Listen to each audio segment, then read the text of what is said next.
This is Pat Daniel coming to you live from Miami, Florida, where the Hurricanes have defeated the Clemson Tigers 28-20 here at Hard Rock Stadium in double overtime.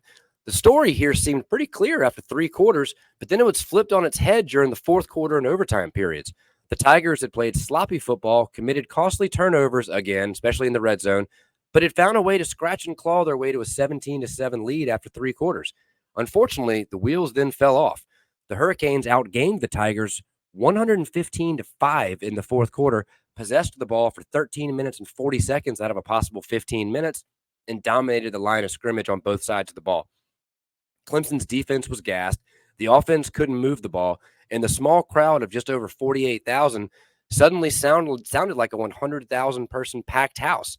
Miami tied the game behind a balanced offensive attack, converted 6 of 7 third downs, and sent the game to overtime tied at 17.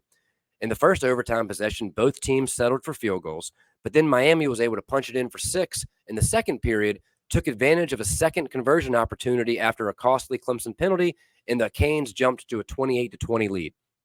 Clemson offense then rode running back Will Shipley to the Miami 2-yard line with first and goal on the horizon. But then Shipley got stuffed on first down. Klubnik missed on a pass to Tyler Brown on second down, and Shipley got stuffed again on third down. On fourth down, quarterback Cade Klubnik elected to fake the handoff, scramble to his left, but then was tackled for an 8-yard loss to end the game. Dabo Swinney told us post-game that the final play was supposed to be a handoff, not an RPO, but did not elaborate at first.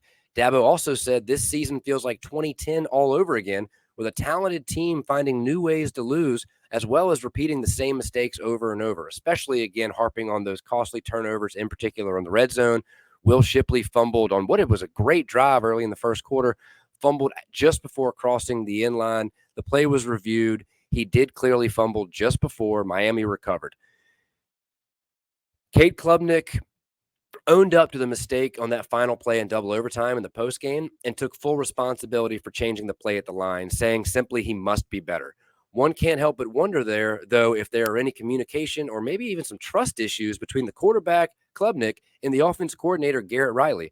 Unfortunately, we, the media, were not able to speak with Riley during the postgame. Remember, in years past, both the offensive and defensive coordinators have been made available in the postgames, but this year, Dabo Swinney and the athletic department or media or whomever it was that made that decision, they elected to change the post game, and now we do get head coach Swinney after the game as well as a couple of players.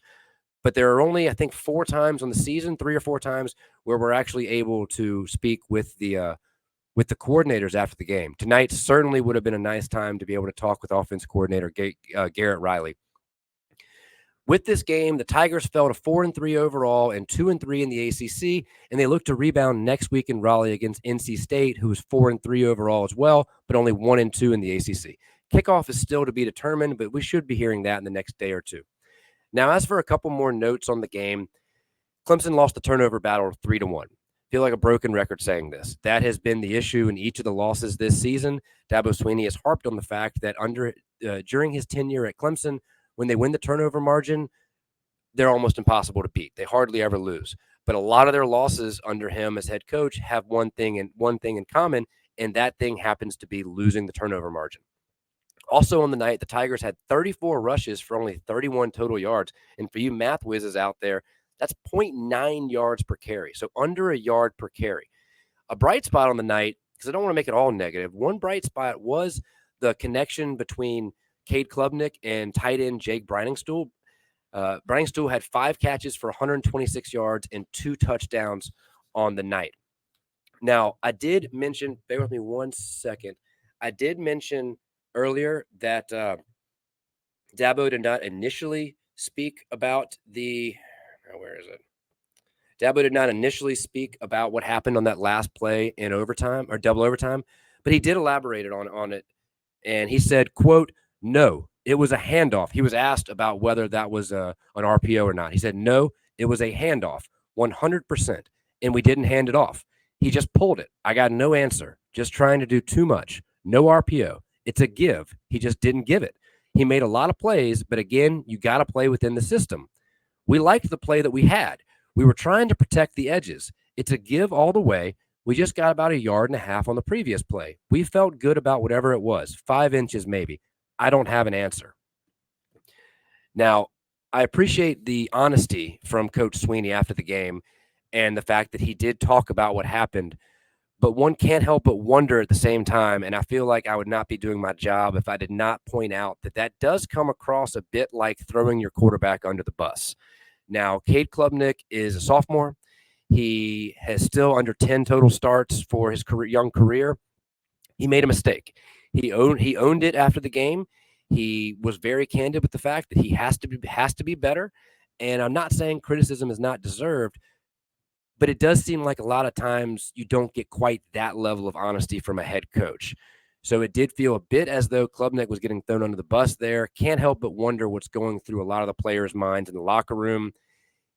Not sure I've ever seen Dabo Sweeney as down as he was after this game. Just really seemed defeated. Will Shipley coming out, head down, wouldn't look towards any of us. They had to walk right by us, leaving the locker room to get to, I guess, the bus or whatever.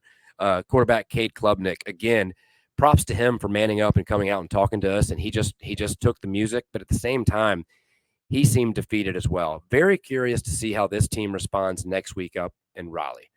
Again, this is Pat Daniel coming to you live from Miami, Florida, where the Hurricanes beat the Tigers 28-20 in double overtime.